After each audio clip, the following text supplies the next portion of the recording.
નવસારીની હોટલમાં અંગત પળ માણવા આવેલા ચીખલીના યુવતીના મોતથી ચકચાર થવા પામ્યું છે.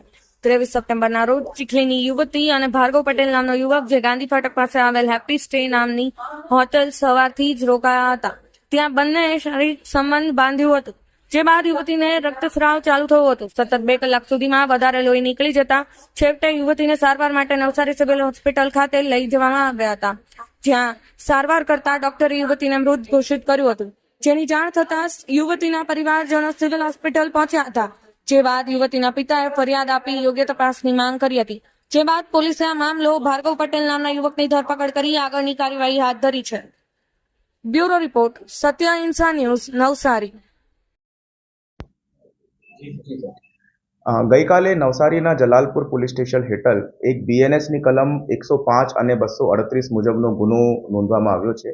તે ગુનાની હકીકત એવી રીતે છે કે આરોપી ભાર્ગવ નરેન્દ્રભાઈ ભોગ બનનારને શરીર સંબંધ બાંધવા હેઠળ જલાલપુરના હેપી સ્ટે નામના હોટલની અંદર લઈ જાય છે અને ત્યાં હોટલની અંદર લઈ ગયા પછી પીએમ નોટ અનુસંધાને એવી રીતે જાણવા મળે છે કે ભોગ બનનારના ગુપ્ત ભાગની અંદર ગ્રીવિયસ ઇન્જરીઝ હતી અને એ ગ્રીવિયસ ઇન્જરીઝના કારણે વધારે બ્લડ લોસ થતાં એ વિક્ટિમની ડેથ થઈ ગઈ છે.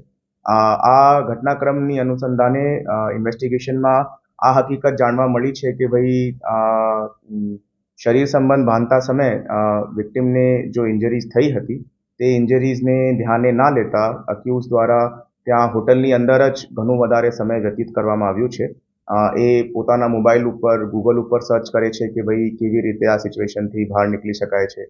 ત્યાં હોટલની અંદર બ્લડ લોસ જો થયો છે તેને સાફ સફાઈ કરવાનો પ્રયત્ન કરે છે અને 108 બોલાયા વગર આપણા એક મિત્રના દ્વારા ખાનગી વાહનમાં એમને હોસ્પિટલ લઈ જાય છે, જેના અનુસંધાને બહુ વધારે સમય વ્યતીત થઈ જાય છે અને વિક્ટિમનો બ્લડ લોસ થઈ જાય છે. એના અનુસંધાને આ જો છે 105 અને 238 મુજબનો એફઆઈઆર નોંધવામાં આવી છે.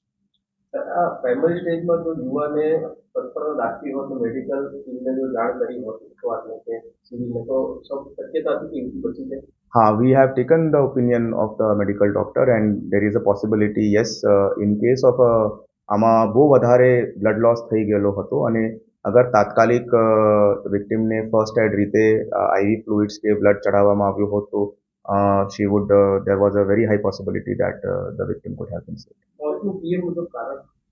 The victim has died due to excessive blood loss after going into hemorrhagic shock. આ જો કેસ છે તેના અનુસંધાને બધા લોકો માટે જો સંદેશ છે તે એ છે કે ક્યારે પણ કોઈ એવી રીતેનું બનાવ બની જાય છે ત્યારે જો પણ વિક્ટિમ હોય એને કોઈ ગ્રીવિયસ ઇન્જરી હોય કે બહુ વધારે સિરિયસ ઇન્જરી હોય તે સૌથી અગત્યનું એનું જીવ બચાવવાનું હોય છે અને અમુક ધારાની અંદર આ સ્વાભાવિક છે કે ભાઈ લોકો ડરી જાય છે કે ભાઈ લોકો પોતાનું બચાવ કરવાની અંદર વધારે ઈચ્છા ધરાવે છે. તેને પ્રાથમિકતા ના આપીને વિક્ટિમની સેહત માટે અને વિક્ટિમની હેલ્થ માટે વધારે વિચારણા કરે અને then let the law take its own course. અત્યારે કાલે એફઆઈઆર નોંધાઈ છે અને અત્યારે પ્રોડક્શનની કાર્યવાહી the accused has been arrested અને અત્યારે પ્રોડક્શનની કાર્યવાહી ચાલુ છે.